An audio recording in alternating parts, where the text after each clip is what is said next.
Bien-aimés dans le Seigneur, bonjour.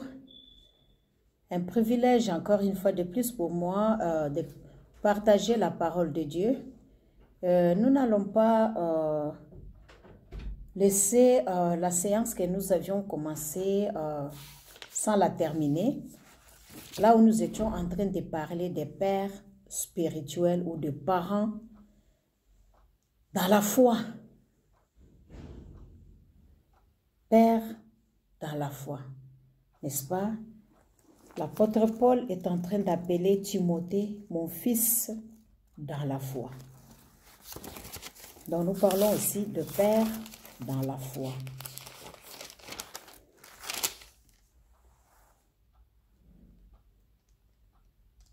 Il parle au chapitre 1, de Timothée chapitre 1, à Timothée, mon enfant bien-aimé, à son enfant bien-aimé.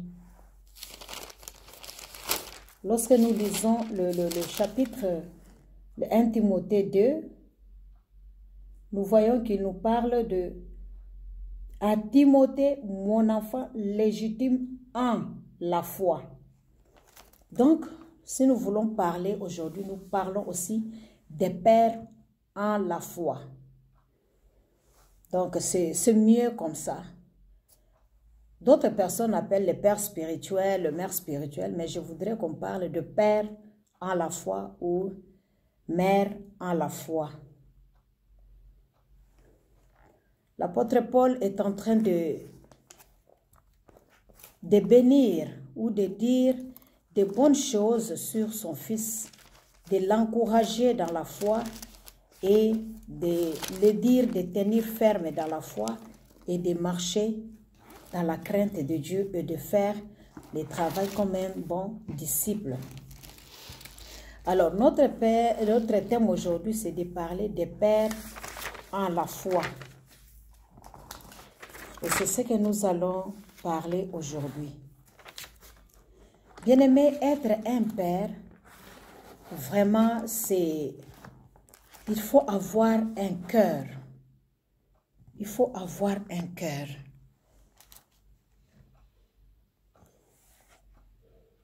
Lorsque nous lisons les Écritures, nous voyons que la paternité, c'est un don. C'est un don. Et lorsque nous lisons Colossiens chapitre 4, le verset 12. Colossiens 4. Colossiens 4, le verset 12.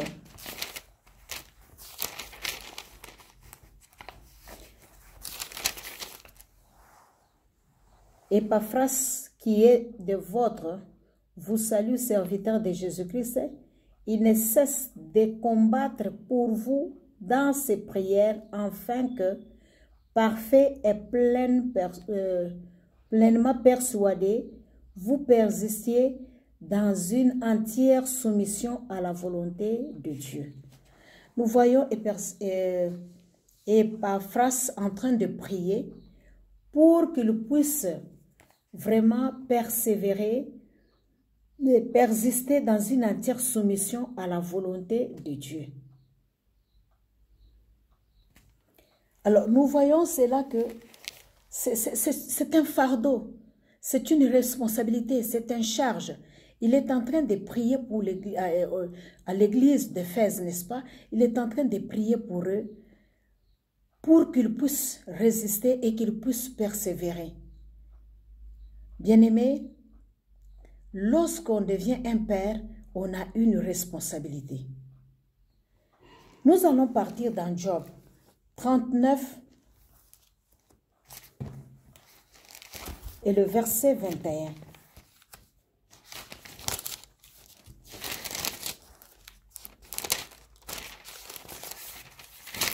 Job 39 et le verset 21. La Bible nous dit ceci.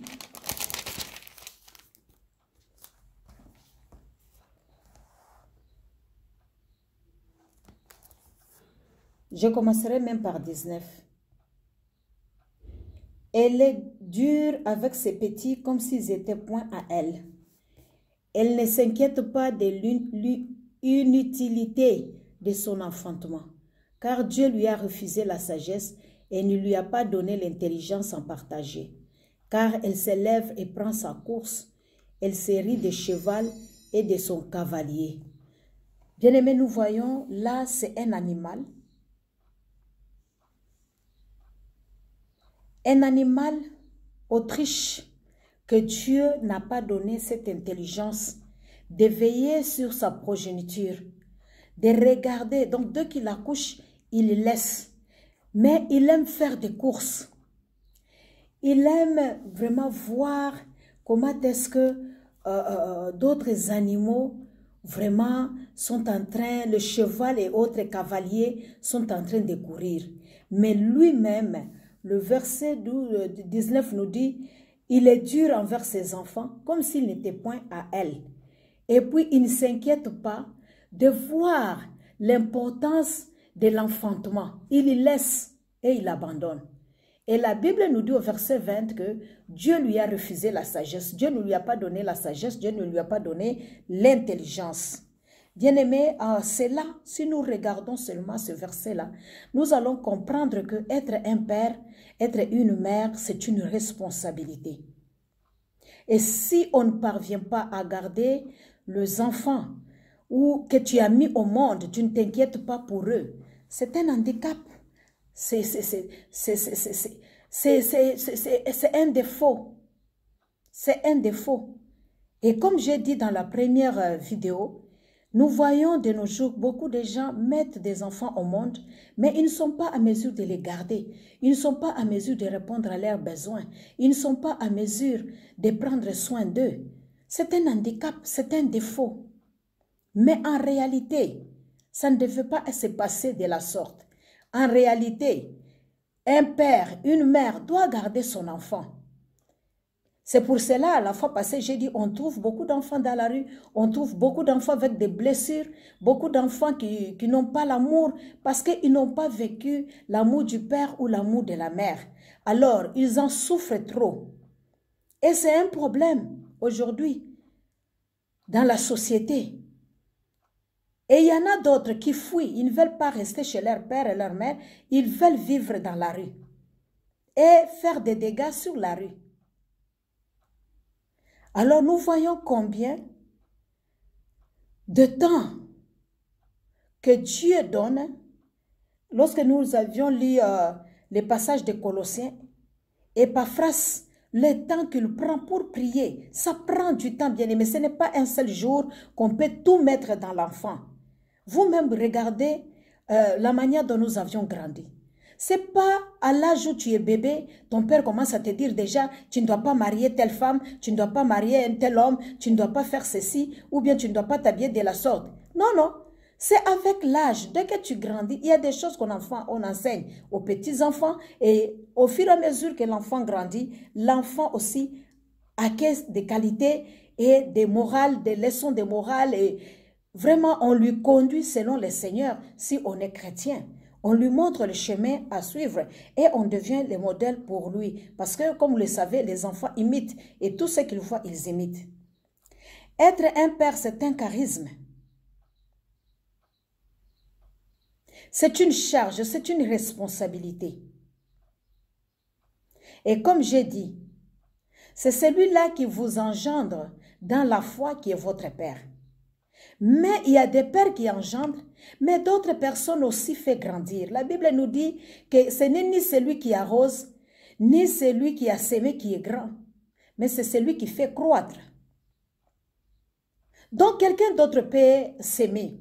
Tu voyages, tu quittes la ville, tu pars ailleurs, mais quelqu'un d'autre va continuer à arroser. Il est aussi ton père parce qu'il est en train d'arroser.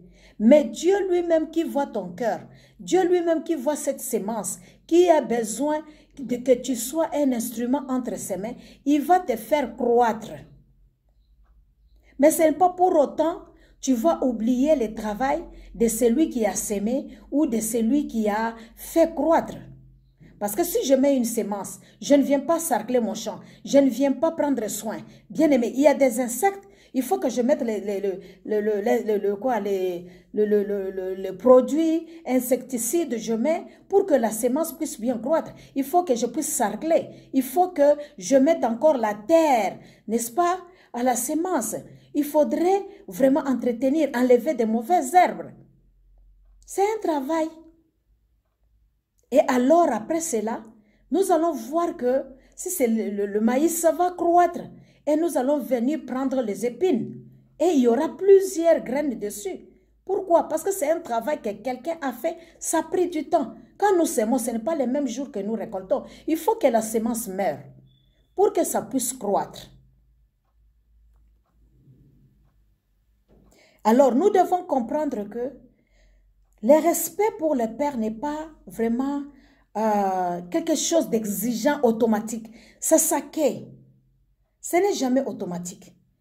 Et le respect, ça se mérite par rapport au travail que la personne fait.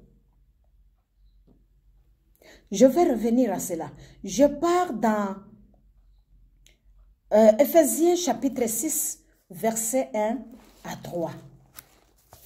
Éphésiens 6, 1 à 3, la Bible nous dit, « Enfants, obéissez à vos parents selon les seigneurs. » Selon les seigneurs, que le parent, s'il est dans les seigneurs, il t'enseigne, il est dans la bonne voie, tu dois les respecter. Et même si c'est mon père biologique, le fait que Dieu lui-même a décidé que moi, Iguette, je puisse naître chez mon père Kambola ou chez ma mère Nsamba, je dois la respecter parce que ce n'était pas mon choix. C'est Dieu qui a choisi, qui m'a amené là-bas. Alors moi, ce que je dois faire, c'est obéir. Et comme je l'ai dit dans l'autre vidéo, l'autre enseignement, c'est parce que il y a un travail. Ils ont de la responsabilité. Ils ont eu des devoirs. Ils ont souffert pour m'amener à être ce que je suis aujourd'hui. N'est-ce pas? Et parce que je suis sous leurs responsabilités, je les dois du respect parce que Dieu le voit et puis il me voit moi. Je suis bénie à travers le travail qu'eux ont fait. N'est-ce pas? Alors, la Bible nous dit, honore ton père et ta mère. Le premier commandement avec une promesse. Pourquoi tu dois l'honorer? Afin que tu sois heureux et que tu vives longtemps sur la terre. C'est-à-dire, tu ne dois pas les faire la honte. Tu ne dois pas mettre la honte sur eux. Tu dois suivre ce qu'on te donne comme conseil, comme enseignement, comme mode de vie. Tu dois suivre cela. N'est-ce pas? C'est la Bible qui le dit. Alors, honorer, non à cause de ce qu'ils sont ou à cause de ce qu'ils ont, non. Mais nous les honorons par rapport à leur position, par rapport à ce qu'ils font, comme travail, n'est-ce pas? Lorsque nous lisons 1 Thessaloniciens 5, verset 13-14. 1 Thessaloniciens 5, verset 13 et 14. La Bible nous dit ceci. Ayez pour eux beaucoup d'affection à cause de leurs œuvres. Soyez en paix entre vous. Et lorsque je dis ça, nous vous en prions aussi, frères, avertissez ceux qui vivent dans les désordres, consolez ceux qui sont abattus, supportez les faibles, usez de patience envers tous. Mais le mot qui m'intéresse, c'est honorez-le, ayez de l'affection pour eux à cause de ce qu'ils font, comme travail, bien-aimés, à cause de ce qu'ils font, comme travail. Nous devons les honorer, nous devons les respecter. Honorer, c'est respecter. Honorer, c'est écouter. Honorer, c'est donner de la valeur. Honorer, c'est suivre les instructions qu'on te donne.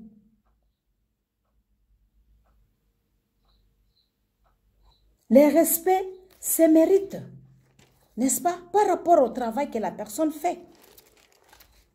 Je rentre dans 1 Timothée 3, verset 13. N'oubliez pas, nous sommes en train de parler de parents spirituels. Quand tu honores ton père biologique, je pense que le même principe peut être appliqué, n'est-ce pas, aux pères dans la foi. Parce qu'ils nous ont engendrés, parce qu'ils prennent soin de nous, parce qu'ils nous enseignent. Parce que nous sommes sous leurs responsabilités et nous savons très bien qu'ils vont rendre compte à Dieu à cause de nous. Alors nous devons les honorer par rapport au travail. Ils le méritent. 1 Timothée 3 et le verset 13.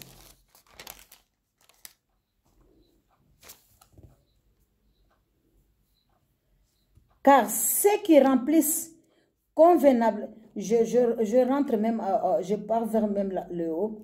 Les diacres doivent être maris d'une femme et dirigeant bien leurs enfants et leur propre maison. Donc, c'est-à-dire, un père spirituel doit être un responsable. Un responsable qui dirige bien sa maison. Alors, le verset 13 que nous avions voulu nous dit ceci. Car ceux qui remplissent convenablement leur ministère, s'acquièrent un rang honorable.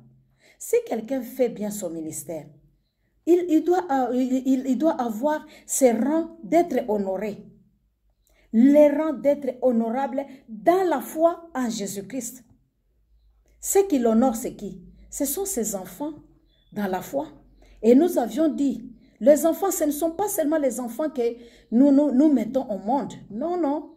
Que j'ai engendrés par la foi. Non. Il y a des enfants que nous adoptons. N'est-ce pas? Il y a des enfants que nous acceptons de suivre. Il y a des enfants aussi qui nous aiment. N'est-ce pas? Qui nous aiment et qui nous suivent. Ce sont nos enfants dans la foi. Et la Bible dit, ils doivent s'acquérir, ceux qui font le ministère s'acquièrent un rang honorable, une grande assurance dans la foi. En Jésus-Christ. Un rang honorable. Avoir de l'assurance. Mais beaucoup d'enfants ne donnent pas l'assurance à leur papa. Combien de pasteurs meurent avec des chagrins à cause de l'église, à cause des communautés, parce que des fois ils ne prennent pas soin d'eux. Et surtout quand tu deviens vieux, tu entres en passion, il n'y a personne qui s'occupe de toi. Alors nous devons, vraiment les pères spirituels, nous devons savoir que leur travail, c'est de rendre ministère, remplir convenablement leur ministère.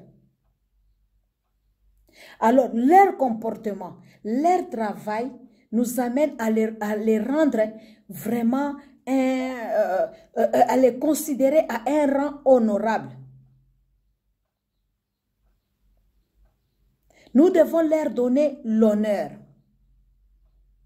L'honneur veut dire quoi? La gloire, l'admiration, être approuvé.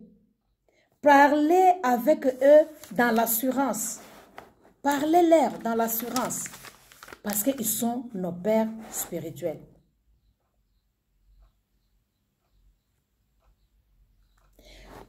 Être un père bien-aimé, comme j'ai dit, nous devons vraiment les louer.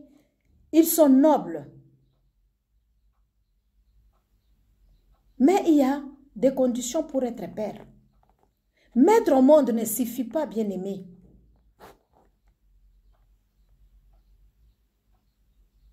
Donner la vie à un enfant ne suffit pas. Mais il faut l'accompagner tout au long de sa vie pour qu'il soit responsable aussi un jour.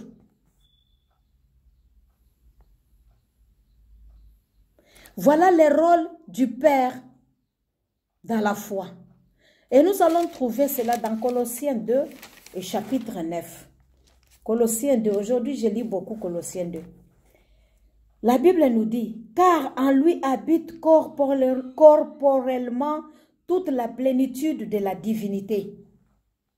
Voilà pourquoi nous devons les honorer, parce qu'ils ne sont pas de n'importe qui. La plénitude aussi de la divinité de Dieu, le fait que Dieu les a choisis, que ce soit nos pères biologiques, que ce soit nos pères spirituels, Dieu les a choisis pour nous, en eux habite corporellement, physiquement quand nous les regardons.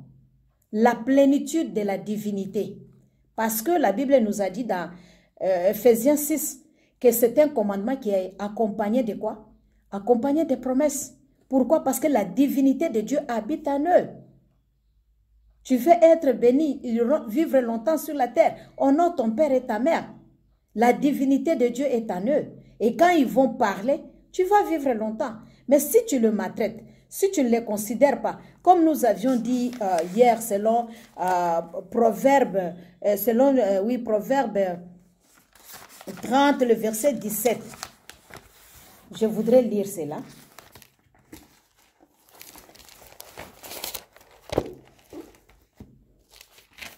Proverbe 30, verset 17 nous dit ceci. L'œil qui se moque d'un père et qui dédaigne l'obéissance envers une mère, les corbeaux du torrent les perceront et les petits de l'aigle le mangeront. Bien-aimé, ça veut dire que ta vie est donnée à l'ennemi. Ça veut dire que tu vas marcher, mais tu seras dans les ténèbres. Tu vas marcher, mais tu ne vas pas bien voir. Tu vas marcher, mais tu vas souffrir beaucoup parce que ton œil ne va plus voir comme il faut. Tu vivras dans la souffrance, dans le malheur. Et ça ne sera pas bon. Tu seras là pendant que les autres voient clairement que là, il y a des business à faire. Mais toi, quand tu regardes, tu ne vois rien. Pendant que les autres vont aller là-bas faire des choses et réussir, mais toi, tu vas faire, ça ne va pas marcher. C'est ça, c'est ce qui veut dire. L'œil sera vraiment percé. N'est-ce pas? C'est la Bible qui nous dit. Et la Bible nous dit dans Proverbe 20, verset 20. C'est lui si quelqu'un maudit son père et sa mère, sa lampe s'éteindra. Au milieu de quoi? Des ténèbres.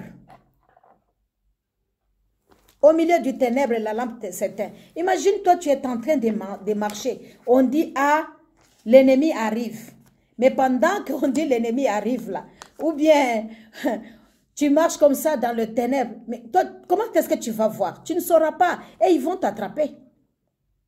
Imagine, toi, tu sors, il y a couvre-feu. Tu ne vois pas les militaires avec leur tenue qu'ils portent qui est un peu sombre là.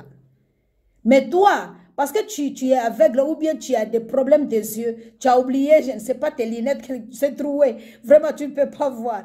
Hein? Tu marches. Pendant que les autres vont fuir, est-ce que tu sauras? Tu ne sauras pas. Parce que tu ne vois pas, il faut l'aide d'une personne, il faut la lampe. Mais on te dit que tu seras dans les ténèbres.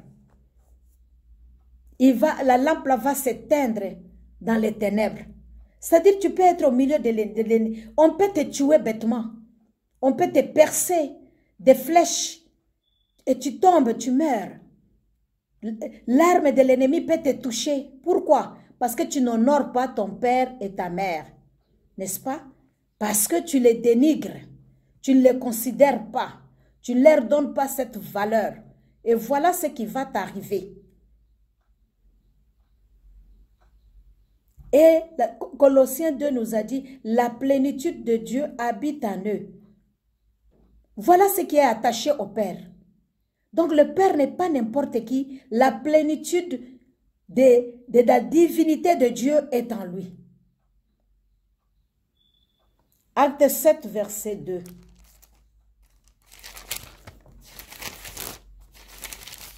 Parce qu'il y a des gens qui disent, oui, le Père spirituel, un pasteur, c'est qui? Il est comme moi, hein, il me dépasse en quoi? Il est comme moi, nous tous, nous avons le Saint-Esprit. Tu as le Saint-Esprit, mais tu n'as pas cette grâce-là d'avoir la plénitude de Dieu, de la divinité de Dieu en toi pour dire quelque chose sur quelqu'un. Voilà. Parce que nous tous, nous sommes des enfants dans la maison de Dieu, mais comme nous sommes des troupeaux, nous avons un berger. Mais le berger a établi aussi d'autres bergers qui les représentent. Donc la divinité de Dieu est en eux. C'est à toi de les honorer et de les respecter parce que le travail qu'il fait, c'est un travail honorable. Nous voyons que le Père est celui qui se préoccupe de ses enfants. Et nous disons que cela, c'est un don. Ce n'est pas un acquis. Parce que je suis pasteur, je suis père. Non, non, je dois suivre. Je dois être avec vous. N'est-ce pas? Dans vos douleurs, dans vos cris. Je dois être avec vous. Et voilà pourquoi il ne faut pas prendre quelqu'un parce que tu l'as vu sur le net, parce qu'il a bien prêché, parce que la parole de Dieu, là, ça te plaît, parce que tu le suis. Et tu vas dire, c'est celui-là ton père spirituel. Est-ce qu'il te connaît? Est-ce qu'il t'a engendré? Est-ce qu'il te suit? C'est ça les critères. Est-ce qu'il te suit? Est-ce qu'il t'a engendré? S'il t'a engendré, tu es né par sa parole, oui. Mais est-ce qu'il te suit? Parce qu'il ne suffit pas de mettre au monde. Il faut aussi garder, il faut guider. Il faut accompagner la personne. Il faut lui dire, ça c'est un péché. Il faut lui dire, fais comme ça pour que tu réussisses. Il faut l'encourager. Il faut lui donner les conseils. Est-ce qu'il les fait? Il te connaît même par ton nom. Est-ce qu'il te connaît? Étienne répondit, homme frère et frère, écoutez, le Dieu de gloire apparut à notre père Abraham lorsqu'il était en Mésopotamie, avant qu'il s'établisse à Karam ou Charam, et il lui dit, quitte ton pays et ta famille et va dans le pays que je te montrerai. Bien-aimé, nous voyons Étienne qui nous dit que Abraham est notre père. Regarde l'écart d'âge et des époques. Et de nous aujourd'hui, il y a plus de 2000 ans que Christ est mort sur la croix. Mais nous continuons à l'appeler le père dans la foi parce qu'il a fait preuve de la foi, parce qu'il a marché, il mérite cet honneur-là. Il a marché dans la foi. Dieu ne lui a pas donné par complaisance, parce qu'il est Abraham, non. Il a montré réellement qu'il avait la foi en Dieu et il était obéissant. Et suite à cela, en donnant son fils Isaac, Dieu a vu réellement son amour envers Dieu. Et Dieu lui a promis, il a donné ces promesses-là. Tu seras le père de multitudes. N'est-ce pas? Tu seras le père de tous ceux qui viendront à moi en Christ Jésus. Il est notre père dans la foi. Il nous a montré le modèle, le chemin.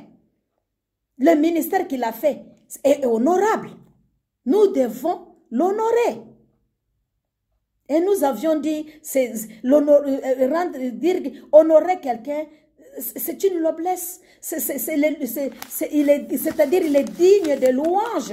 C'est-à-dire, rendre gloire à quelqu'un, admirer quelqu'un. Nous ne disons pas que prendre la gloire de Dieu, donner à quelqu'un, mais l'honorer, le respecter, l'admirer, l'approuver. Lui parler avec assurance. C'est-à-dire avec courtoise, être courtois. Alors, la deuxième condition pour être un père, nous avions dit qu'il faut accompagner la personne. Et lorsque nous lisons, nous voyons ici qu'être un père, ce n'est pas quelque chose qu'on a inventé. C'est biblique. Abraham, nous venons de lire, on l'appelle père dans la foi. Donc c'est biblique, parce qu'il y en a qui disent, oui, la Bible dit, n'appelez pas quelqu'un un père spirituel, n'appelez personne père. Il faut le mettre dans son contexte, ces versets-là. Parce qu'ici, nous venons de voir, est-ce qu'on va faire sortir ces versets dans la Bible? Non, toute écriture est inspirée. Ce verset-là nous dit qu'Abraham, nous devons l'appeler comme notre père dans la foi. Donc c'est ça la deuxième condition pour être père. Premièrement, il faut vraiment avoir un cœur. Deuxièmement, il faut accompagner la personne, le faire grandir dans la foi, le montrer le chemin, le conseiller. Le mettre au monde ne suffit pas. Le mettre au monde ne suffit pas. D'ailleurs, nous le voyons même chez nous. Quand on veut marier une fille, malgré il y a une maman qui l'a mis au monde, mais on donne, je pense, la dot à celle-là qui a fait grandir. Pourquoi? Parce qu'on dit mettre au monde ne suffit pas. Il faut faire grandir. Si aujourd'hui elle a trouvé un homme, c'est parce qu'on l'a fait grandir. Et si la personne qui l'a fait grandir n'était pas là, est-ce qu'il allait grandir? Toi qui as laissé et quelqu'un d'autre a pris, a fait grandir. Ou soit c'est ta soeur, il a dit tu as trop de problèmes, moi je vais t'aider. Mais on doit l'honorer, on doit la respecter, on doit la considérer. Parce que le travail qu'elle a fait, c'est un grand travail. N'est-ce pas?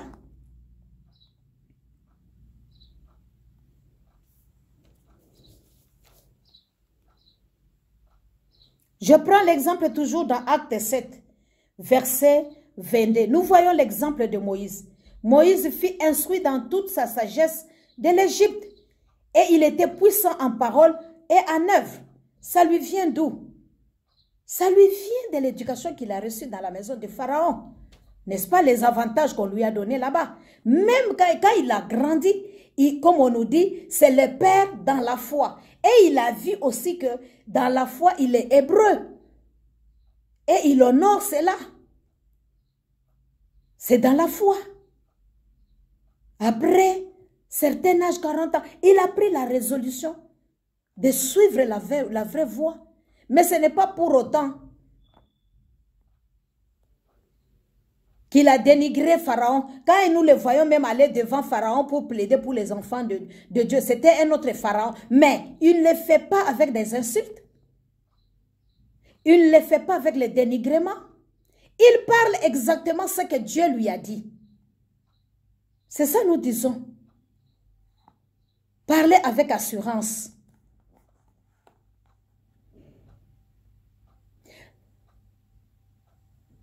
Acte 22, verset 1.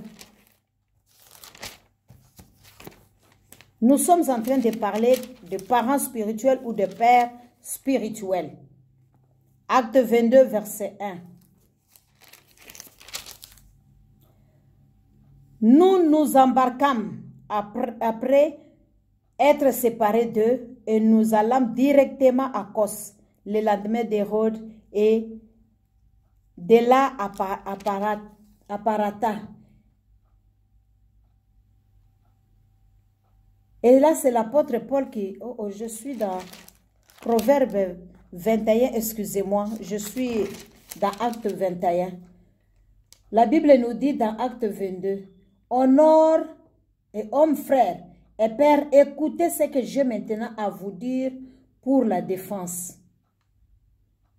Lorsqu'ils entrèrent, qu'ils leur parlaient en langue hébraïque, ils redoublèrent le silence et Paul dit, « Je suis juif, né à Tars, en Sicile, mais été élevé dans cette ville-ci, instruit auprès des Gamaliens, dans la connaissance exacte de la loi de nos pères. » Nous venons de voir, n'est-ce pas? Nous venons de voir que l'apôtre Paul est en train de parler, qu'il a grandi quelque part.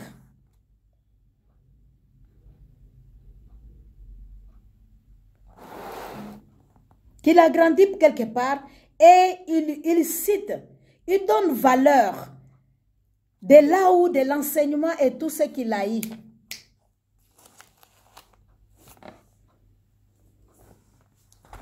De tout ce qu'il a eu comme enseignement. Alors, nous voulons comprendre, bien-aimé, cette pratique. Deuxième chose qu'un père doit faire,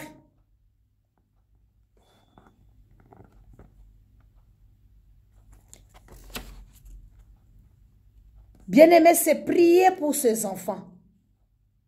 Alors, nous voyons que lorsqu'on est père, on doit lui donner l'honneur par rapport à ce qu'il fait. C'est Romains 13, verset 7 qui dit, donnez de l'honneur à qui vous devez l'honneur, n'est-ce pas?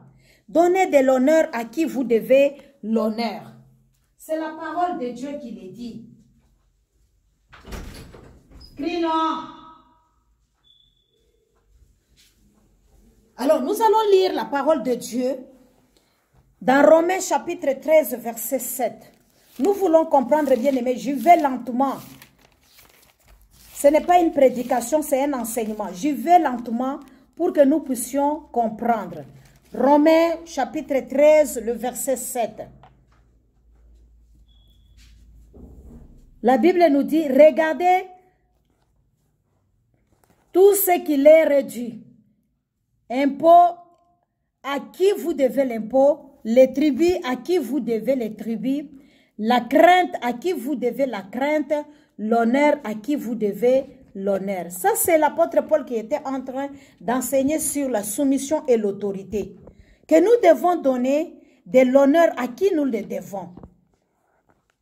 Et la Bible nous dit d'honorer ceux-là qui font bien leur ministère. Et Ephésiens 6, 2 nous a exhorté d'exercer cela. C'est un commandement. Et Philippiens 2, 9 nous a aussi parlé de ce que nous devons faire. Mais parce que beaucoup montrent beaucoup des excuses. Moi, je ne dois pas faire ceci. Moi, je ne dois pas faire cela. Oui, j'ai seulement un seul père, mon père qui m'a engendré. Mais quand tu deviens chrétien, tu dois savoir aussi qu'il y a un travail que les gens ont fait et tu dois honorer cela. N'est-ce pas lorsque nous sommes maintenant dans Ephésiens 2, verset 17 aussi. Il est venu annoncer la paix à vous qui étiez loin et la paix à ceux qui étaient près. Donc nous voyons que le travail que Christ a fait, il est venu nous annoncer la paix. Mais Christ a utilisé aussi les hommes, n'est-ce pas, qui sont venus t'annoncer cette paix-là, qui sont venus vers toi pour t'annoncer cette paix-là. Donc tu ne dois pas ignorer cela, ni saboter cela, ni négliger cela. Le travail de père ou de mère, c'est un grand travail. N'est-ce pas, nous voyons que Christ est en train de comparer même cet amour-là du père avec l'amour d'un homme avec une femme, n'est-ce pas? C'est pourquoi on nous parle même que Christ, le mari doit aimer l'église comme Christ aime, le mari doit aimer leur femme comme Christ aime l'église. Et nous devons voir cela, nous lisons dans les Écritures, Marie, montrez à votre tour de la sagesse dans vos rapports avec vos femmes comme avec un sexe plus faible, honorez-les. On est en train de parler de les honorer, c'est-à-dire de les considérer, c'est-à-dire de faire des éloges pour eux, n'est-ce pas? Comme devant aussi hériter avec vous dans la grâce de la vie, et qu'il soit ainsi, afin que rien ne vienne faire obstacle à vos prières. Nous avions déjà dit, qu'est-ce que honorer? C'est donner du respect, c'est donner de la gloire, c'est parler avec assurance, c'est les admirer, c'est les approuver, c'est les louer. N'est-ce pas? Les donner aussi de la noblesse.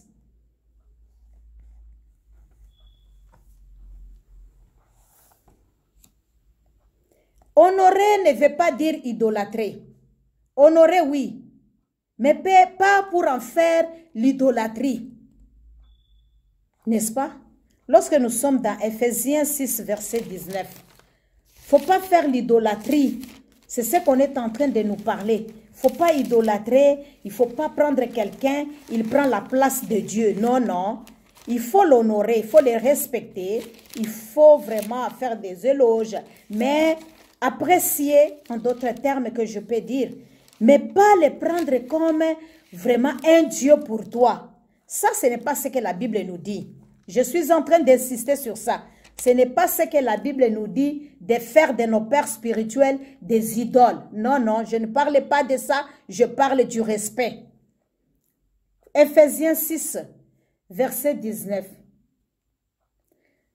Priez pour eux, afin qu'ils soient à mesure d'ouvrir la bouche et de faire connaître ardemment, librement les mystères de l'évangile. Donc c'est à cela que Dieu nous appelle, à prier pour eux, à les considérer, à ne pas vraiment le minimiser ou le ridiculiser. Non, non, les considérer, les donner du respect parce que Dieu les a donné cette grâce-là d'annoncer cette bonne nouvelle. Comme ils font ce travail-là, c'est un ministère. Comme nous avions dit au début, quand quelqu'un fait son travail, il mérite l'honneur. N'est-ce pas? Et comme nous avions lu aussi dans Colossiens 3, verset 13, je pense que nous n'avions pas oublié. Supportez-vous les uns les autres et s'il est à sujet de se plaindre de l'autre, pardonnez-vous réciproquement, de même que Christ vous a pardonné, pardonnez aussi. Donc nous voyons ces choses qui arrivent, que le Père doit avoir un grand cœur, pardonner.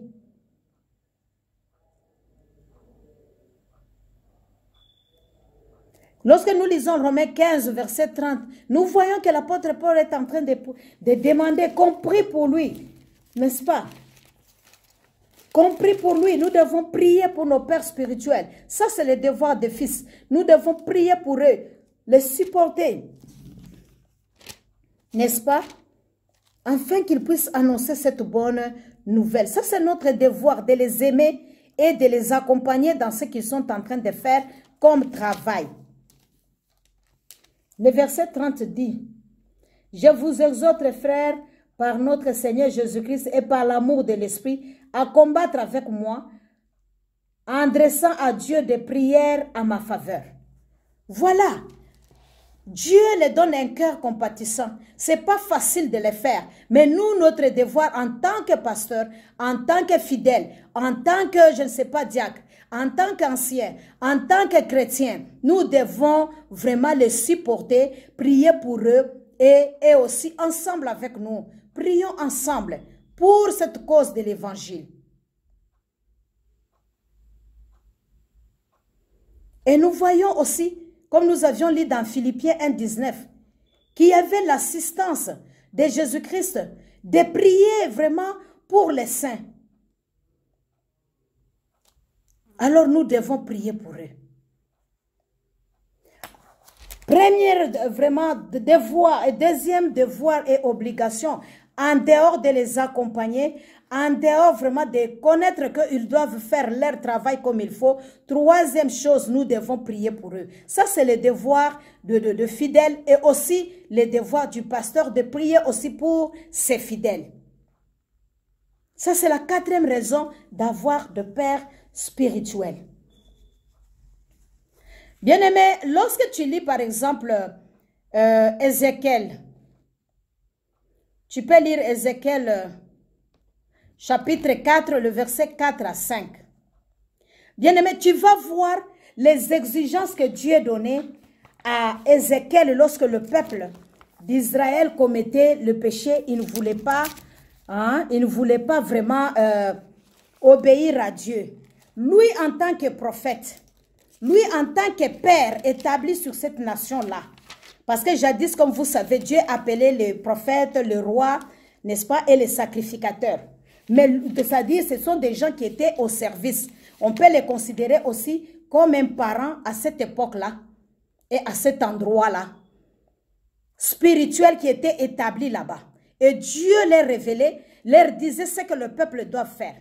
Lorsque tu lis Ézéchiel, la prophétie d'Ézéchiel, lorsque Dieu a voulu détruire Jérusalem, vous allez voir que Dieu lui a demandé, parce que le peuple était des rebelles, les peuples ont refusé. Dieu lui dit, au verset 4, « Couche-toi sur le côté gauche, mais y l'iniquité de la maison d'Israël, et tu porteras leur iniquité autant de jours que tu seras couché sur tes côtés. » Et Dieu a dit, jusqu'à ce qu'il lui dira les jours, le nombre de jours que lui, Dieu, va ôter cette iniquité-là. Bien aimé, ce n'est pas facile.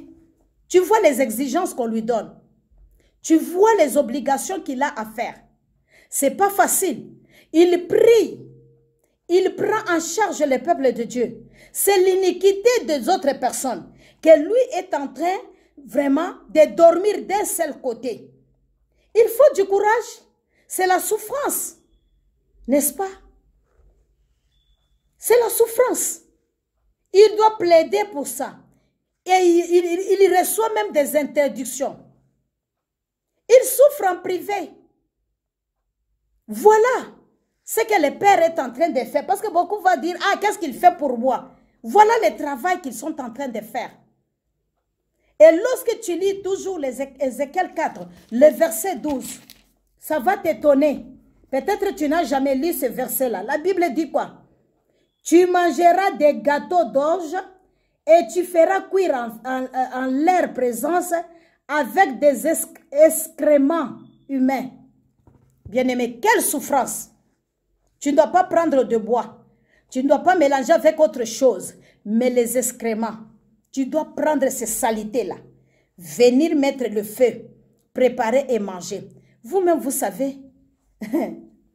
Vous-même, vous savez. Qui peut manger avec les excréments, même si c'est pour son bébé?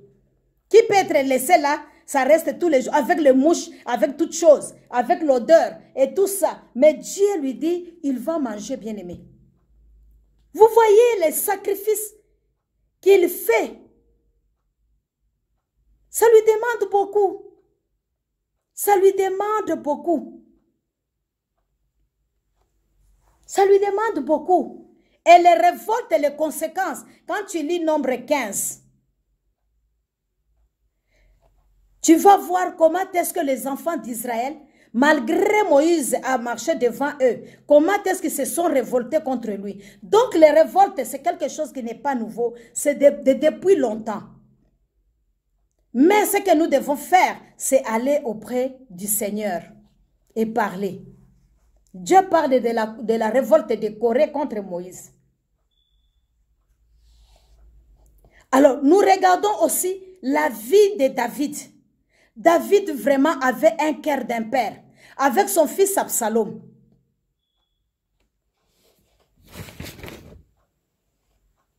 Dire que parce que tu es un serviteur de Dieu, tu es un père, on ne te critiquera pas parce que si on te critique, c'est-à-dire que tu fais ce qui n'est pas bon, ça c'est une grosse erreur. Ça c'est une grande erreur, bien-aimé. C'est une grande erreur de dire ça. Les critiques, il y en aura toujours, mais cela ne doit pas nous empêcher à servir. Si tu es serviteur, tu es servante, tu es établi, sache bien qu'on te critiquera toujours.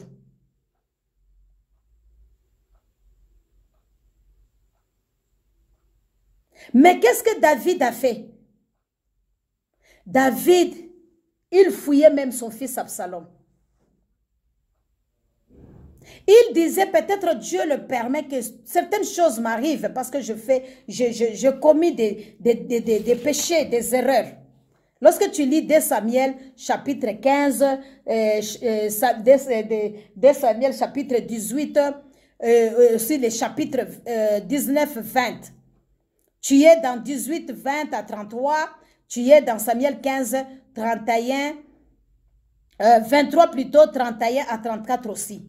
Tu lis ces chapitres, tu dois voir que à un moment donné, David était avec toute son équipe et il y avait des conseillers même au milieu d'eux qui étaient à Achitophel. Mais Achitophel, à un moment donné, il a commencé à changer son attitude. Il a commencé à être avec Absalom qui était contre son père. Mais David avait vraiment le cœur d'un père. Ils ont mal parlé de lui. Absalom a changé, il a choisi d'être le conseiller. Achitophel plutôt a voulu être le conseiller d'Absalom. Mais David a prié seulement pour que Dieu ne laisse pas les conseils d'Achitophel avoir la force, la puissance, n'est-ce pas, d'agir avec Absalom.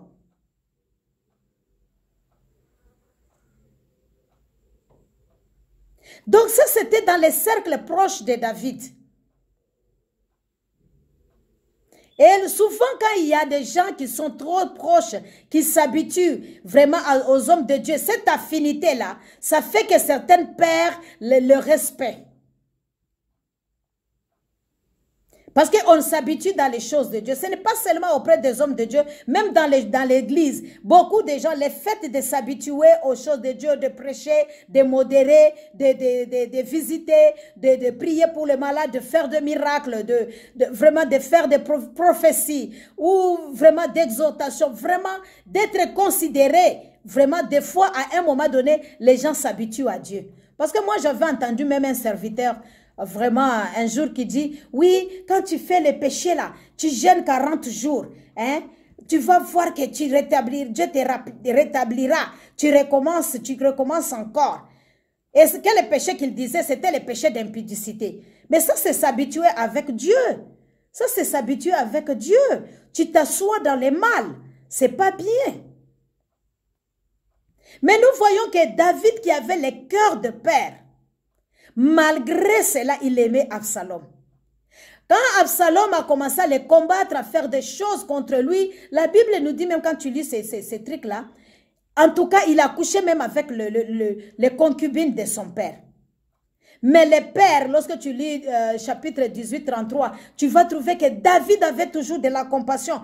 Quand son armée sortait pour aller tuer, il ne voulait pas qu'on puisse toucher à Absalom, qu'on l'épargne de la mort. Mais quand on est venu lui dire vraiment au verset 20, Ah, vraiment en descendant, et que Absalom est mort, vraiment, son corps est suspendu sur un poteau, vraiment. Oh, vraiment, David a pleuré. David a pleuré.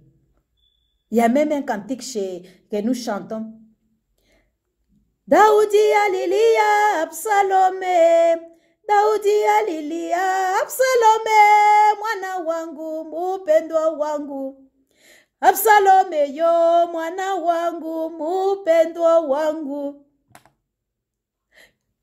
Absalom, mon fils, mon bien-aimé, il n'a pas aimé sa mort. Parce qu'il savait qu'un jour qu'il reviendra à la raison. Et lui-même, David, à un moment donné, il plairait toujours, Seigneur, peut-être ton serviteur a péché, comme ton serviteur a péché, pardonne-moi.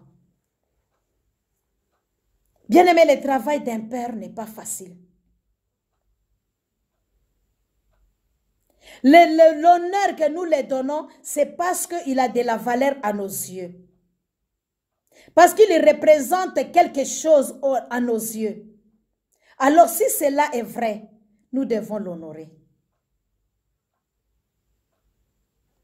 S'ils font des... C'est pourquoi nous avions dit de prier pour eux.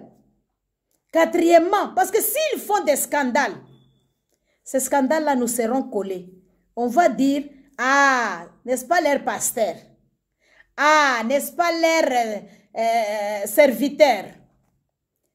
C'est pourquoi quand nous sommes devant les gens, nos erreurs apparaissent, nos défauts apparaissent, on parle de nous, on critique, n'est-ce pas? Mais toi qui es un fils, un bon fils, il doit prier. Un bon fils, il ne critique pas. Et c'est ça qui était l'attitude des fils de Noé. Ils étaient trois. Mais quand leur père a bu, un homme rempli d'esprit, ce jour-là, il est nu. Mais qu'est-ce que le fils fait? Il vient couvrir cette nudité-là. L'autre qui a vu, il a été puni non pas parce qu'il a vu, mais parce qu'il parlait mal. Il a parlé avec des détails et les choses qu'il ne fallait pas. Et c'est pourquoi il a reçu cette malédiction-là. Il est en train de raconter, en train de dire aux gens. Mais c'est lui qui a pris l'habit, venir couvrir l'étoffe là. Bien aimé, il a été béni. Donc nous devons prier pour eux, comme la Bible dit, pour que leur scandale ne puisse pas nous coller. Leurs défauts ne puissent pas nous coller. Parce que si nous prions pour eux, quatrièmement, cinquièmement, leur constance et leur stabilité sera notre fierté. Mais tout cela, le prix à payer, c'est la prière. Tout cela, c'est la prière. N'est-ce pas? Tout cela, on l'acquiert par la prière. C'est en priant pour eux. Ce n'est pas en critiquant, en parlant ou en énumérant. Oui, il a tel défaut, il a tel défaut. Ça ne va rien changer, bien-aimé. Ça ne va bien changer, bien-aimé. Ça ne va rien faire. La Bible dit, qui est-il pour critiquer son serviteur? Le juste tombera cette fois et il relèvera. C'est Dieu qui a déjà promis, il va les relever. Alors, à quoi ça sert de parler? Même si je parle, Dieu va les relever. Même si je fais quelque chose, Dieu va, même s'il les punit, il ne les punira pas pour les détruire. N'est-ce pas, nous avions vu en Jérémie 46. Il ne les punira pas pour les détruire, parce que c'est son enfant. Il les punit pour les corriger.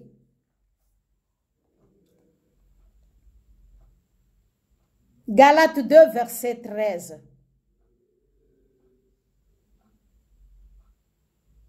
Ce ne sont pas en effet ceux qui écoutent la loi qui sont justes devant Dieu, mais ce sont ceux qui la mettent en pratique qui seront justifiés. Ce n'est pas en écoutant, mais c'est seulement ceux-là qui mettent la parole de Dieu qui va les justifier. Leurs pensées, ils ne doivent pas être des hypocrites. En eux, il ne doit pas y avoir cette attitude d'hypocrisie. N'est-ce pas? C'est Dieu qui va les aider, c'est Dieu qui va les relever, c'est Dieu qui va les assister.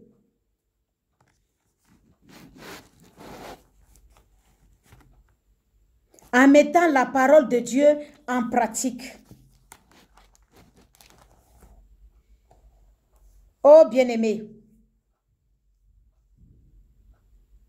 qui es-tu?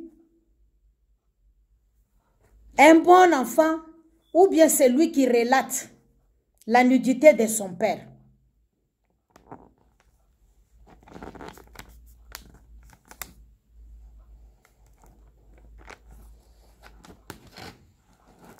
Lorsque nous regardons les Écritures, nous voyons que Dieu travaille avec les hommes bien-aimés. S'il les choisit comme père, c'est par rapport à leur cœur. C'est un don. Alors, le travail qu'ils font leur donne un statut. Mais devenir père, c'est pas le charisme, mais c'est un don.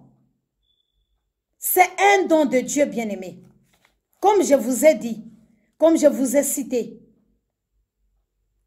c'est un don.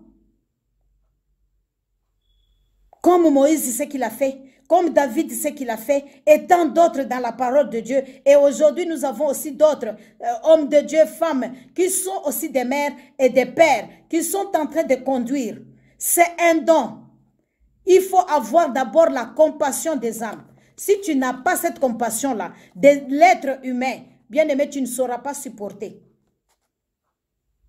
Donc c'est un don, parce que ce n'est pas donné à tout le monde. Alors ce que nous devons comprendre en tant que fils, nous devons comprendre que Dieu travaille avec les hommes.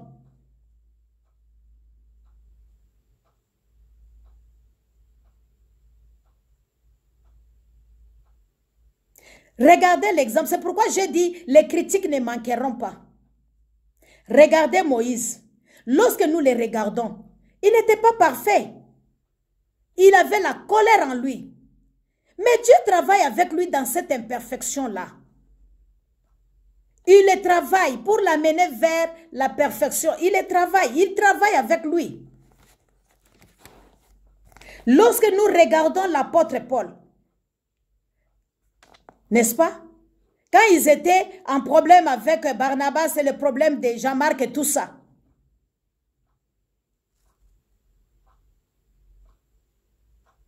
Nous voyons que c'était un homme catégorique, un homme comme que nous pouvons dire aujourd'hui, un homme difficile. Mais Dieu a travaillé avec lui. Regardez la Bible. Si nous voyons grande partie, c'est lui qui a écrit. Il avait des talents, il avait les dons. Mais être un père, c'était un cœur compatissant que Dieu lui a donné. C'est pourquoi il a formé les Timothée et les autres. Ce n'était pas facile. Mais il n'était pas non plus sans défaut. Il n'était pas sans défaut.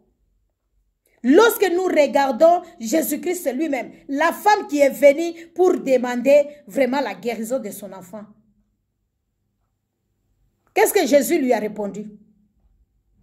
La nourriture n'est pas à donner aux chiens. Jésus-Christ, son langage n'était pas aussi si simple. C'était dur et choquant.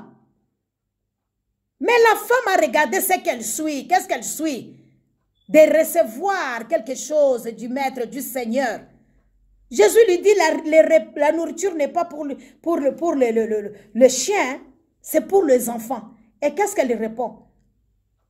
Les chiens mangent même les miettes qui tombent à la table du roi.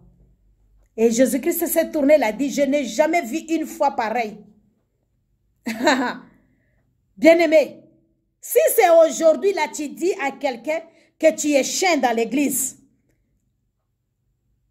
ils vont aller s'asseoir, ils vont parler, ils vont dire non, quittons l'église, elle a mal parlé, elle nous commande, ce n'est qu'une femme, c'est quoi, c'est quoi, c'est quoi. Mais regardez les paroles de Jésus-Christ. Quand tu regardes même de certaines façons, quand il reprenait même les disciples là, ce n'était pas facile. N'est-ce pas, il les disait des fois, vous, pourquoi vous restez? Allez, n'est-ce pas, les autres sont partis, ils sont venus pour les pains, non? Vous, vous attendez quoi? Mais ils répondaient toujours, où irons-nous? Ils étaient toujours là. De nos jours, avec tout ce que, vraiment comme Christ a dit dans sa parole, comme nous tendons vers la fin, Plusieurs manqueront l'amour. L'amour de plusieurs diminuera. Plusieurs sont aussi comme des architophel. Ils s'asseyent, donnaient des conseils. Maman, faisons ceci, papa, faisons cela pour l'église. Mais en même temps, ils encouragent le mal à côté. Tu vois, Architophel était là. Mais ce que nous devons faire, c'est prier seulement.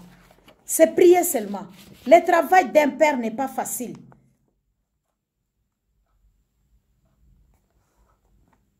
Nous avions dit que les pères prient. Ils prient pour la santé spirituelle de ses enfants, la santé physique de ses enfants. Ils cherchent que le couple de serviteurs soit stable, leur mariage, que ses enfants se marient. Il fait que il travaille de sorte qu'il rende stable la doctrine de Dieu dans l'église, soit stable.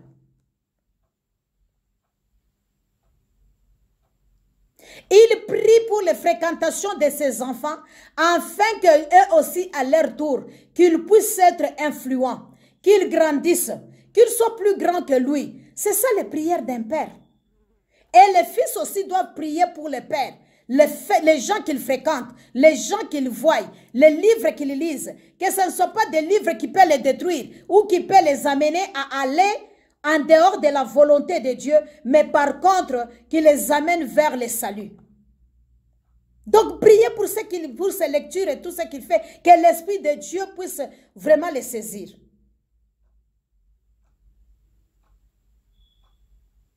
Encouragez le Père. Rendez-lui conscient de sa responsabilité.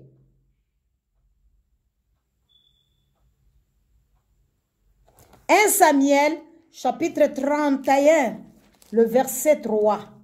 Est-ce qu'on peut lire 1 Samuel?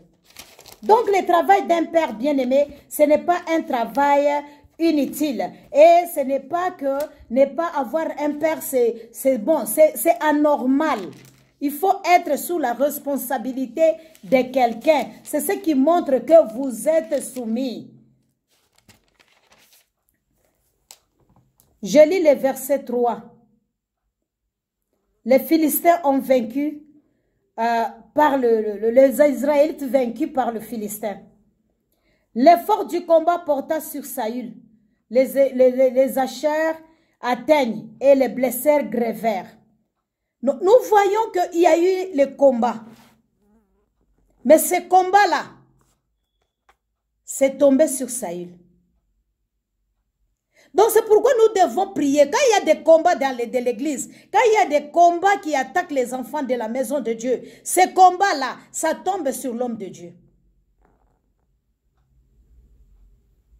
N'est-ce pas Marc 14, 27 dit, « Je frapperai les bergers et les brebis se disperseront. » Donc le Père doit être conscient aussi de son appel, des devoirs qu'il a et de sa responsabilité. Regardez quand il y avait la guerre. Dans 2 Samuel chapitre 18, David voulait aussi aller à la guerre. Mais qu'est-ce que le peuple lui ont dit? Non, reste. Toi seul David là, tu vaux mieux que 1000 d'entre nous. Parce que si vous n'avez pas un père, vous n'avez pas de repères et vous êtes perdu. Et l'ennemi va vous saccager comme il veut. Parce que il n'y a pas quelqu'un qui vous représente. Il n'y a pas quelqu'un qui plaide pour vous devant Dieu. Donc nous devons encourager. Les membres doivent encourager. Et vous pouvez lire là aussi dans 2 Samuel chapitre 1 verset 20. N'est-ce pas? Vous pouvez voir cela. C'est un grand travail, bien-aimé, avoir un père. Il faut se réjouir. Il faut se réjouir. Ce sont des hommes, bien sûr. Ils peuvent avoir des défauts. Ils peuvent avoir des manquements. Mais cela ne t'amène pas. Il dit dans 1 Samuel, n'est-ce pas, chapitre 1, verset 20. Ne l'annonce point dans Gad. Ne publie point la nouvelle dans les rues d'Ascalon. de peur que le fils de Philistin ne se réjouisse, de peur que le fils d'un circoncis ne triomphe. Ça, c'est David. Il a mal. Quand il a vu les Israélites échouer, il a mal. Il dit pas, ne publie pas cette chose-là. Parce qu'ils sont tombés. N'est-ce pas? Ils sont tombés au pouvoir de leur ennemi. La même chose avec nous. Des fois, il y a des scandales dans l'église. Il y a des problèmes. Il y a certaines choses qu'on ne doit pas publier parce qu'on est père. On dit que si je publie, ça va humilier telle personne. Si je publie, ça va détruire l'église. Alors, gardons silence. C'est pour protéger les enfants. Ça, c'est le travail d'un père. Mais quand on ne comprend pas, on voit qu'ils sont faibles. Ce n'est pas la faiblesse. C'est de l'amour. Parce que dans l'église, il n'y a pas seulement les enfants convertis ou les enfants qui ont de la maturité. Il y a aussi des bébés spirituels qui sont là. Dès qu'ils vont entendre, ils vont publier. Ça sera le sujet des causeries sur les avenirs, sur les coins des alimentations. Ça sera la causerie. Et ça perd ton honneur et ta valeur. C'est ça le travail d'un père. Quand on fait ça, ce n'est pas parce qu'on est faible. Ce n'est pas parce que les papas manquent la parole. Non, non. C'est parce qu'il protège ta vie. Et c'est ce que les enfants aussi doivent faire. Protéger la vie de leur père. Ne pas les mettre sur la rue. Quand tu regardes aujourd'hui sur nos nets là,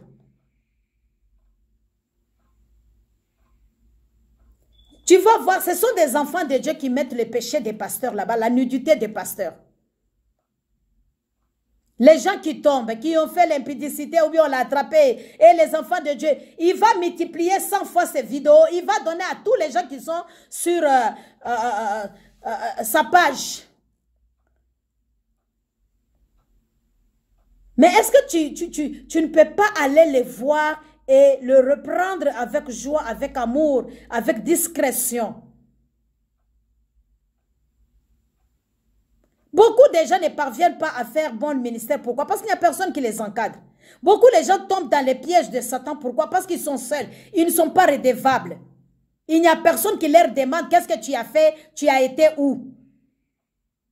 Et comme je disais, quand tu entres dans certains endroits, tu pars dans certains endroits, on ne sait pas. Quand les témoignages vont venir, que tu es parti faire ceci ou cela, qu'est-ce que ton père va dire parce qu'il ne connaît pas? Et quand il ne va pas te soutenir, tu seras le premier à dire oui, il ne me soutient pas. Voilà le travail d'un père. Il t'accompagne dans ce que tu fais.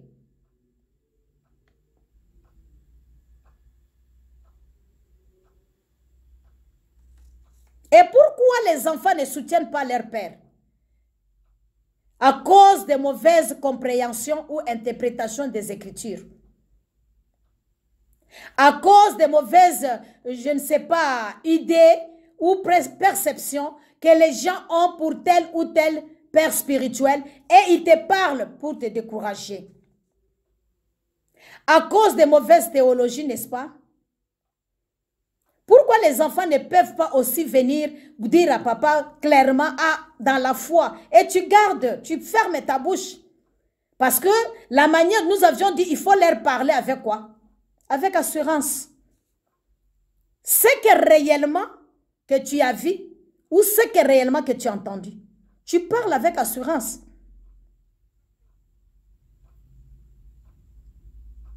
Et les pères aussi se réfugient dans ce qu'on dit, ne touchez pas à mes oins. Et si vraiment les enfants restent dans cette peur-là, ça va détruire ta vie et ça va détruire aussi la vie du travail. C'est vrai, tu vas beaucoup t'imposer, mais le danger qui est là, c'est de prendre la gloire de Dieu. Et ça devient dangereux.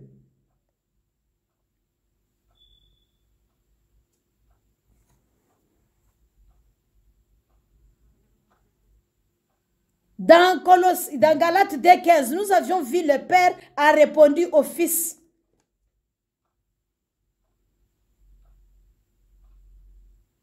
Il dit, c'est Céphas qui est en train de dire, si le Père ne marche pas digne de l'Évangile, il est répréhensible. Donc, il faut le corriger. N'est-ce pas? Lorsque nous voyons que Élisée, ses enfants commettaient des dégâts dans la maison de Dieu. Et lui-même était fatigué de les corriger. Il se comportait mal. La Bible nous dit que si celui qui travaille, il doit être un modèle. Il doit être à mesure de gérer sa maison. Il se comportait mal. Ses enfants faisaient tout, n'est-ce pas? Ce qu'il voulait dans 2 Samuel 3, 18, nous allons voir. Et 1 Samuel 2, versets 27 à 36. Dieu est venu révéler à Samuel. Mais Samuel ne s'est pas précipité pour aller dire à qui? À Élisée, voilà, Dieu m'a dit, voilà tes enfants, voilà ceci ou cela. Non, non. Mais le prophète lui-même a insisté. Dis-moi, mon fils. Il y a certaines choses qu'on ne doit pas parler à nos pères. Si tu vois un mal, prie au lieu de parler. C'est ce que Samuel a fait. Il n'a pas voulu se précipiter à aller dire. Mais c'est par contre lui-même qu'il a dit, et je sais que Dieu t'a dit quelque chose. Dis-moi. Mais aujourd'hui, dès qu'on rêve seulement, dès qu'on voit seulement, dès qu'on entend seulement, ça sera sur la place publique. Tout le monde saura que Dieu m'a révélé quelque chose sur le pasteur ou sur mon père spirituel.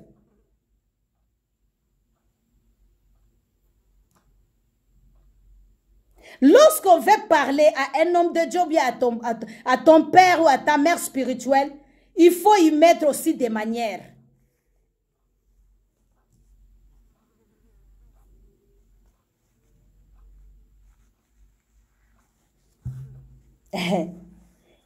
Oh, bien-aimé, un père est très important que nous puissions l'avoir. Premièrement, il a l'obligation de faire la promotion de ses enfants. Comme Jésus-Christ, comme je le disais dans l'enseignement précédent, il envoyait les disciples pour qu'ils fassent pratique. Parce qu'il attendait, il les a propulsés, il attendait qu'ils soient grands. Ils veulent leur avancement. Mais les disciples devaient écouter. Deuxième point, il travaille pour prendre vraiment ses enfants à les transformer. Lorsque tu lis 2 Corinthiens 12, 14, cela montre l'amour du Père. Lorsque tu lis 1 Chronique 29, verset 1 à 2, il met ses forces pour préparer ses fils. Il montre la compassion au Père, au Fils plutôt, pour avoir conscience de ce qu'ils sont en tant que fils et à quoi Dieu les appelle.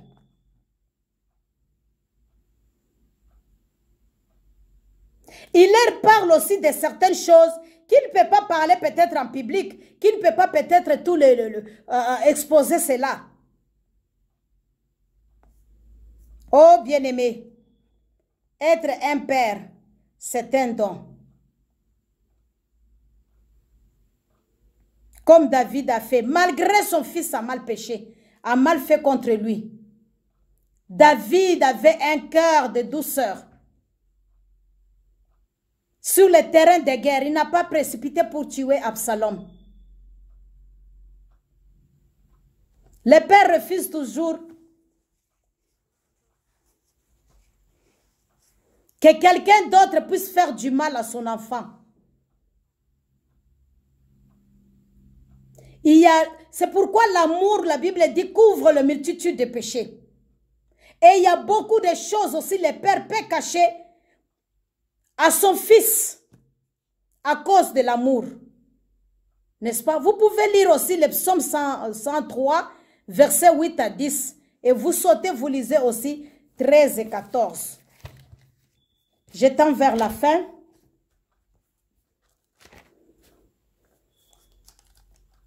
Donc, il a des responsabilités, il a des tâches. C'est lui qui te présente. Le Père, deuxième chose, c'est lui qui te présente. Il te présente devant les gens. Il te présente dans les endroits chez ses amis. Il te présente, il te recommande. Parce que tu es le fils.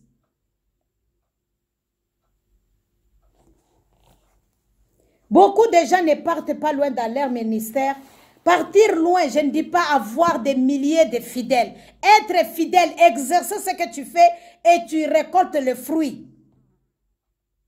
Parce que ça trouble beaucoup de gens. Ce que Dieu veut, c'est la qualité. Ce n'est pas seulement la quantité, la qualité aussi. C'est ce que Dieu veut. Je vous avais donné un témoignage d'un pasteur avec qui nous avions fréquenté, qui nous a connus. Il était tellement malade et quand il s'est réveillé, il était en coma même. Mais qu'est-ce qu'il a dit? Voici ce que Dieu, le Seigneur m'a montré. J'ai vu mon église, là où j'avais des milliers de gens qui venaient pour que je prophétise, pour que je prie pour eux. En tout cas, les miracles se faisaient. Ça s'opérait. Il y avait beaucoup de choses. Et il était même arrivé à un niveau très élevé. Mais il a dit les nombres qu'on lui a dit des gens qui ont accepté Christ comme Seigneur et Sauveur dans son église étaient minimes. Et il a pris la décision, quand Dieu l'a ramené à la vie, il a dit désormais, mon travail, c'est d'évangéliser, de parler de Jésus. Comment se fait-il une si grande église qu'il n'y a que peu de gens qui sont sauvés? Et il était triste. Il dit, c'est quelle couronne que je vais avoir?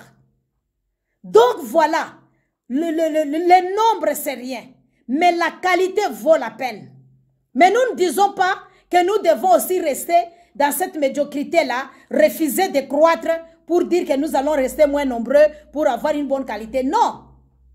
Mais je suis en train de dire que c'est un travail qu'il faut veiller sur ça.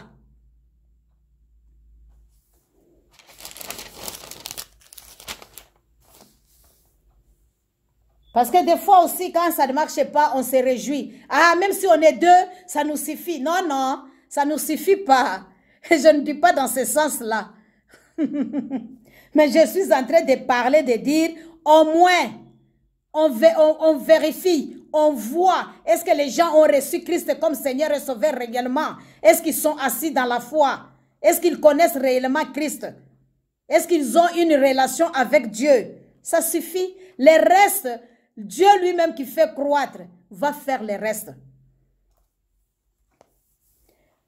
Le psaume 103. L'Éternel est miséricordieux et compatissant, lent à la colère et riche en bonté. Il ne conteste pas sans cesse et ne regarde pas sa colère à toujours. Il ne nous traite pas selon nos péchés. Il ne nous punit pas selon nos iniquités. Voilà le cœur d'un père. Le verset 13-14. Comme un père a compassion des enfants, l'Éternel a compassion de ceux qui les craignent. Car il sait de quoi nous sommes formés, il ne se souvient que nous sommes poussière.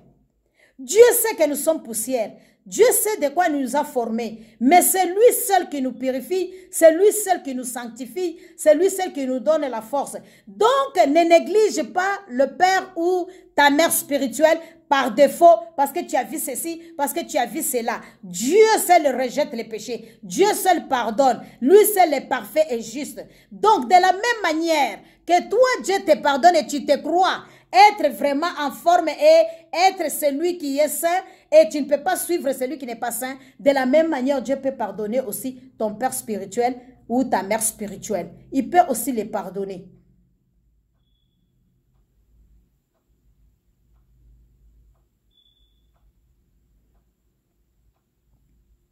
Le Père est tendre.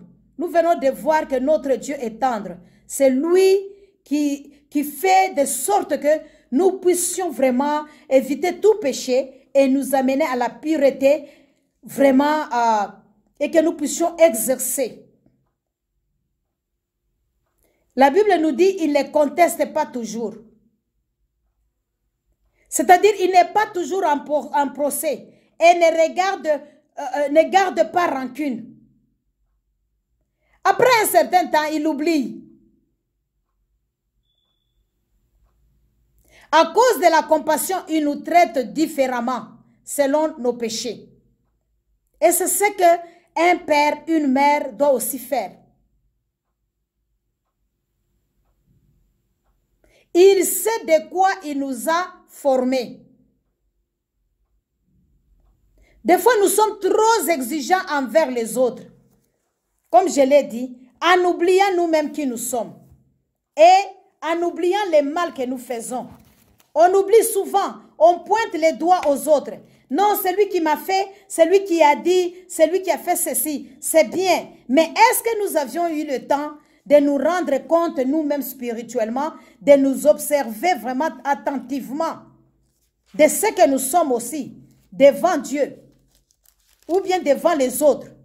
Si je trouve que moi je pêche, j'ai besoin qu'on me pardonne, je vais aussi pardonner aux autres. Jean 17 nous dit ceci au verset 2, « Selon que tu lui as donné pouvoir sur toute chair, afin qu'il accorde la vie éternelle à tous ceux que tu as, à tous ceux que tu lui as donné. » Voilà ce que Christ fait. Il a donné son Fils. Donc l'amour donne. Nous avons de la valeur. Les pères protègent, les pères gardent ce fils. Les pères oublient, les pères encouragent, les pères cherchent la promotion des enfants. Les pères boostent ses enfants, ils les envoient d'aller plus loin, de faire plus que lui. Comme les pères gardent ses enfants.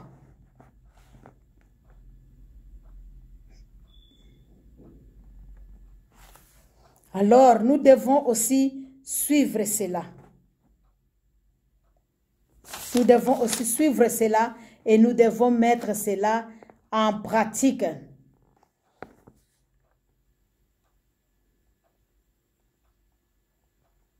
Alors, évitons premièrement des mauvais conseils de nos familles, de nos entourages, de nos amis. Deuxièmement, en tant que fils, soyons attachés au cœur de Père. 2 Timothée, chapitre 3 et le verset 2. Que l'esprit d'ingratitude ne domine pas et de reconnaissance. Quatrièmement, ça c'est le troisième point. Quatrièmement, en tant que fils, nous avons le devoir de prendre soin de nos parents, de les aider, de les nourrir, de les suivre, de les honorer. N'est-ce pas? Vous êtes dans Genèse 2, verset 20-21. 2 Rois, chapitre 5, verset 1 à 5. Découvrir la nudité de nos parents. Et pour que le royaume de Dieu avance, comme nous avions lu dans Colossiens hier, à cause de l'évangile, n'est-ce pas? Je vais lire ça à la fin. Colossiens 4. À cause de l'évangile, nous devons être unis, avoir un même âme, n'est-ce pas? Parce que si nous faisons toutes ces choses-là et que nous manquons l'amour au-dedans de nous, tout ce que nous faisons est nul et c'est rien.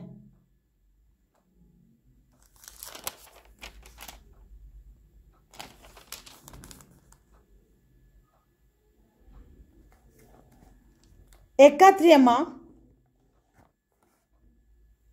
les fils doivent faire attention à leur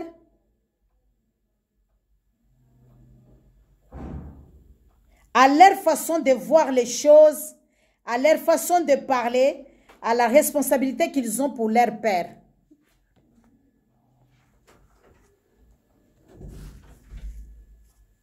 Pour leur protection implicite, vraiment, cela demande vraiment à garder silence et être en accord avec leur père, n'est-ce pas? Psaume 119. Lorsqu'on parle, on le fait avec attention et avec simplicité du cœur. Pour conclure, tu dois comprendre que le Père a une grande importance, n'est-ce pas? Dans un moment de notre vie pour nous propulser. 2 Rois 6, 1, 7. Voici les fils des prophètes qui ont perdu une machette. Mais quand ils ont commencé à chercher, ils n'ont pas trouvé. Ils sont partis prendre un vieil homme qui est venu et il a mis le bâton seulement et le fer s'est attaché à ça et il a tiré la machette d'autrui qu'ils ont empruntée et il les a donnés. Ils sont partis à les donner. Donc, comme le pasteur Kassongo dit, la bouche de celui qui est grand là, ça sent, de vieillard, ça sent. Mais ce qui sort, c'est la vie. Si tu refuses de te soumettre, de te mettre aux pieds des gens, tu n'iras pas loin, tu ne réussiras pas. Parce que c'est pour un temps que Dieu te met pour former. Même de nos jours, nous devons accepter que nous devons être formés. On ne connaît pas tout. Moi, je suis en train de me former. Comment communiquer? Je cherche ça. Comment communiquer? N'est-ce pas? Je parle. Mais il y a une façon de parler. Et il faut apprendre aussi. Il faut se former. Si tu dis que tu ne vas pas te former, c'est ta mort. Pendant que nous sommes toujours en vie là, il faut continuer à se former. Apocalypse 5, verset 5. La Bible nous dit, ils ont vu un vieillard. Je voudrais lire Apocalypse pour clôturer. Et le reste, vous allez lire vous-même. Apocalypse 5, verset 5. Et l'un des vieillards me dit, ne pleure point. Voici les lions de la tribu de Juda, rejeton de David, a vaincu pour ouvrir les livres et les 7 sceaux. C'est un vieillard qui a parlé, un père qui a parlé, n'est-ce pas? Donc, si nous avons un père, dans un père, il y a des solutions. Un seul mot peut ouvrir ta vie. Appel de Samuel. Élie a compris et il a propulsé. S'il a refusé, Samuel devait rester toujours dans cet état-là, d'écouter la voix et finalement, il n'y a personne qui lui dit, c'est Dieu qui te parle, fais ceci ou fais cela. Ils ont la capacité, les pères, de parler et d'être bénis.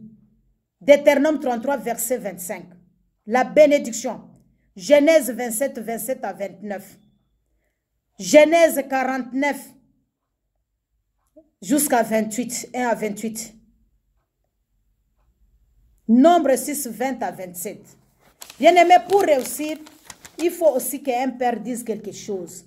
C'est pourquoi, ce soir, je déclare que nous resterons dans la doctrine sainte. Nous refusons la doctrine des démons. Nous refusons toute mauvaise association ecclésiastique qui existe sur la terre. Nous serons des femmes et des hommes extraordinaires et rien ne peut nous arrêter. Personne ne va livrer deux de mes enfants à l'ennemi. Vous irez loin, vous grandirez, vous marcherez dans la victoire et vous serez plus grand que nous. Vous tournerez sur la terre parce que Dieu, moi, il m'a donné cette grâce. Il a dit, tu iras partout où tu veux aller servir ou là où on t'appelle. Donc, j'ai cette grâce-là de voyage. Je te dis aussi, quand tu sers le Seigneur, cette grâce-là va s'accompagner dans ta vie. J'ai cette grâce-là de restaurer les mariages. J'ai cette grâce-là que les gens se marient. J'ai cette grâce-là, bien-aimée, au-dedans de moi. Ce n'est pas des fois parce qu'on ne se vante pas, mais Dieu me fait toujours grâce. Quand je suis un cas, même si les mariés sont séparés, ils reviendront. Parce que c'est une grâce que Dieu m'a faite. Donc, je voudrais que vous soyez dans la paix. Je voudrais que vous grandissiez. Je voudrais que vous puissiez élargir vos limites.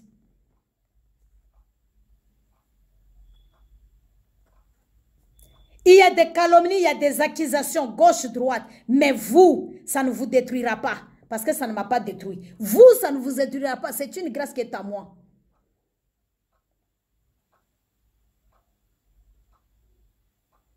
Je suis une femme et mon mari est un homme de destinée. Et les promesses de Dieu sont sur nous. Et la diversité est toute autre chose, et tous ceux qui sont mécontents à cause du travail de Dieu, ils ne réussiront pas, ils ne vont pas vaincre. Au nom de Jésus-Christ, je déclare cela. Amen. Soyez bénis.